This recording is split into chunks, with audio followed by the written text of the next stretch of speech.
जय हिंद दोस्तों, स्वागत है आपका एग्जामर्स में। मेरा नाम है दीपक मालविया और आज हम पढ़ने वाले हैं गुप्तोत्तर काल पुष्यभूति राजवंश के टॉप 30 क्वेश्चंस। ये 30 क्वेश्चंस सभी एग्ज़ाम्स के लिए बहुत इम्पोर्टेंट है, इसीलिए वीडियो को आखिरी तक देखें। चलिए शुरू करते हैं। आज का हमारा पहला प्रश्न है,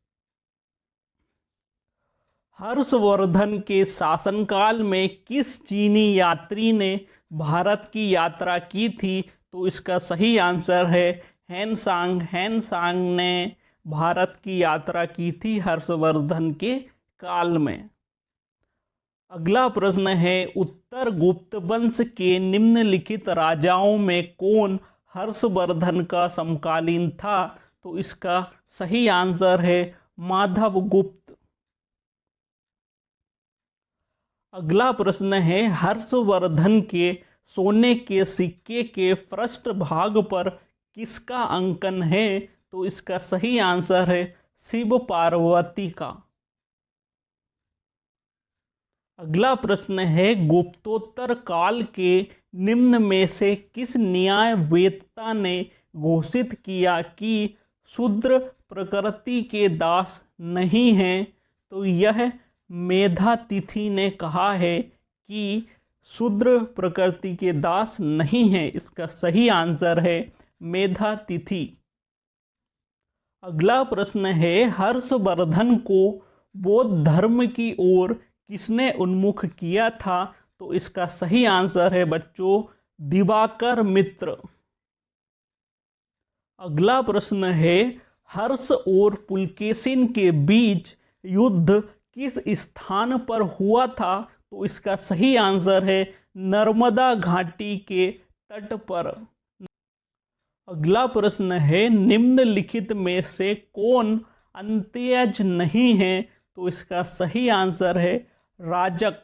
राजक अंत्यज नहीं है। यह भी राजस्थान पीएससी 2008 में पूछा गया है। अगला प्रश्न है, हर्षवर्धन की प्रारंभिक राजधानी कौन सी थी? तो इसका सही आंसर है थानेश्वर। थानेश्वर हर्षवर्धन की प्रारंभिक राजधानी थी। अगला प्रश्न है, थानेश्वर के वर्धन वंश का संस्थापक निम्नलिखित में से कौन था? तो इसका सही आंसर है पुष्यभूति। पुष्यभूति ने थानेश्वर के वर्धन वंश की स्थापना की थी। इसका सही आंसर है पुष्यभूति, इसीलिए इसे पुष्यभूति राजवंश भी कहा जाता है। अगला प्रश्न है, हर्ष ने किस विश्वविद्यालय को विशेष संरक्षण प्रदान किया था? तो इसका सही आंसर है नालंदा। नालंदा विश्वविद्यालय को हर्षवर्धन ने विशेष संरक्षण प्रदान किया था। अगला प्रश्न है, प्रिंस ऑफ पिलग्रिम्स नाम किसे प्रदान किया गया था? तो इसका सही आंसर है हेनसांग। हेनसांग को प्रिंस ऑफ पिलग्रिम्स कहा गया था। अगला प्रश्न है, हेनसांग की भारत में यात्रा के समय सूती वस्त्रों के उत्पादन के लिए सबसे प्रसिद्ध नगर था? तो इसका सही आंसर है मथुरा। मथुरा सूती वस्त्रों के लिए प्रसिद्ध नगर था जब हेनसांग ने भारत की यात्रा की थी तब।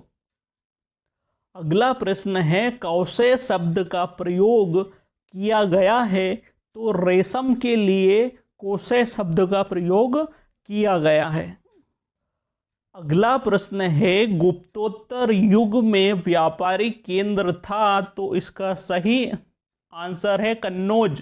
कन्नौज गुप्तोत्तर काल का व्यापारिक केंद्र था। अगला प्रश्न है दोस्तों, हर्षवर्धन के काल में खेतों की सिंचाई घाटी यंत्र के घड़ों द्वारा होती थी। यह निम्नलिखित की रचना से ज्ञात होता है। तो इसका सही आंसर है बाण। बाण की रचना से पता चलता है कि हर्षवर्धन के काल में जो खेतों की सिंचाई होती थी वह घाटी यंत्र के घड़ों द्वारा की जाती थी। अगला प्रश्न है, निम्नलिखित में से कौन सा एक काकतीय राज्य में अति महत्वपूर्ण समुद्र पत्तन था? तो इसका सही आंसर है मोटुपल्ली। मोटुपल्ली एक बहुत प्रसिद्ध बंदरगाह था। समुद्र पत्तन को बंदरगाह कहा जाता है। अगला प्रश्न है, सम्राट हर्षवर्धन ने 2 महान धार्मिक सम्मेलन का आयोजन किया था। तो इसका सही आंसर है प्रयाग तथा थानेश्वर में। इन दोनों जगह पर हर्षवर्धन ने 2 महान धार्मिक सम्मेलन का आयोजन किया था।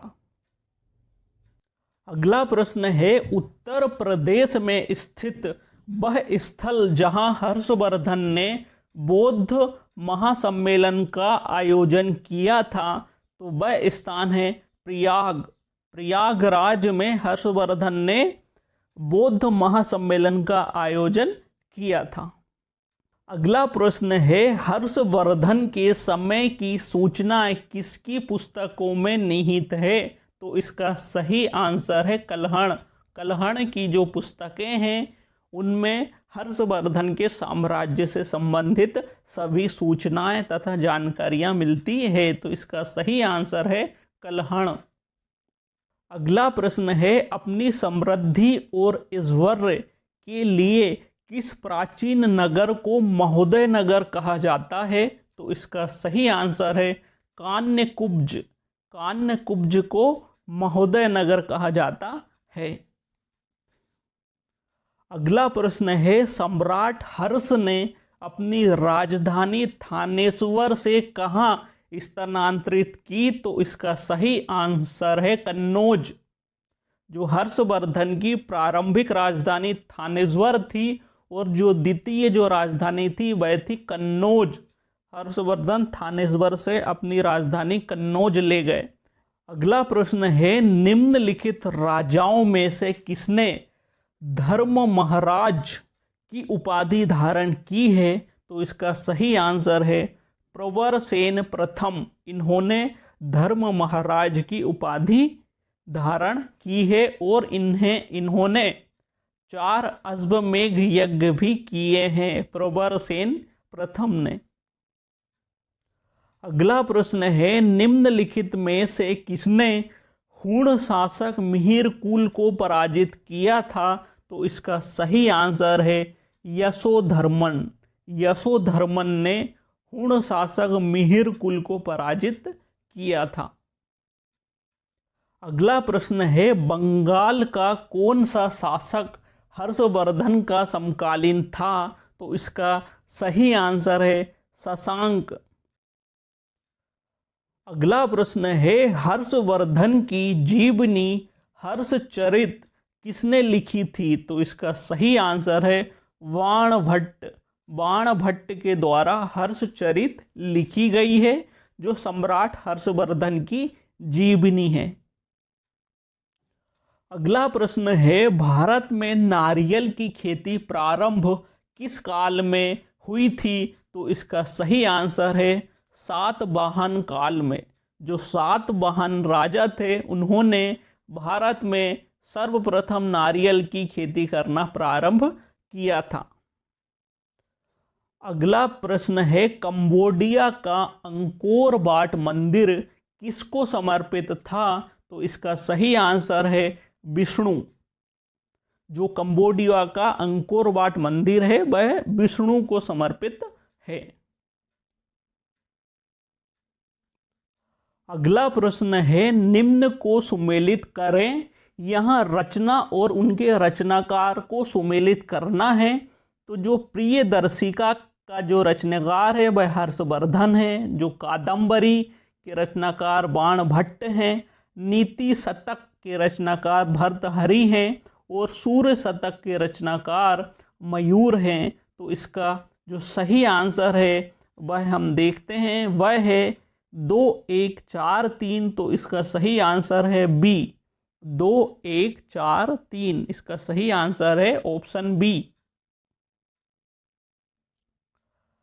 अगला प्रश्न है, निम्न को सुमेलित करें। यहाँ राज्य और राजवंश को सुमेलित करना है, तो जो वर्धन राज्य है वह पुष्यभूति का है। जो मोखरी जो राज्य है वह ईशान बर्मा से संबंधित है। जो बाकाटक राज्य है वह विंध्य शक्ति से संबंधित है।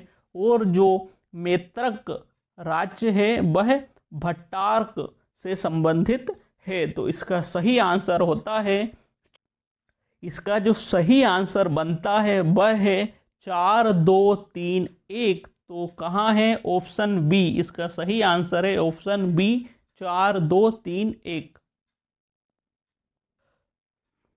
यहाँ ये वीडियो समाप्त होता है। अगर आपको वीडियो अच्छा लगा है तो इसे अपने स्टडी ग्रुप में शेयर करें, वीडियो को लाइक करें और चैनल को सब्सक्राइब करें। धन्यवाद। जय हिंद।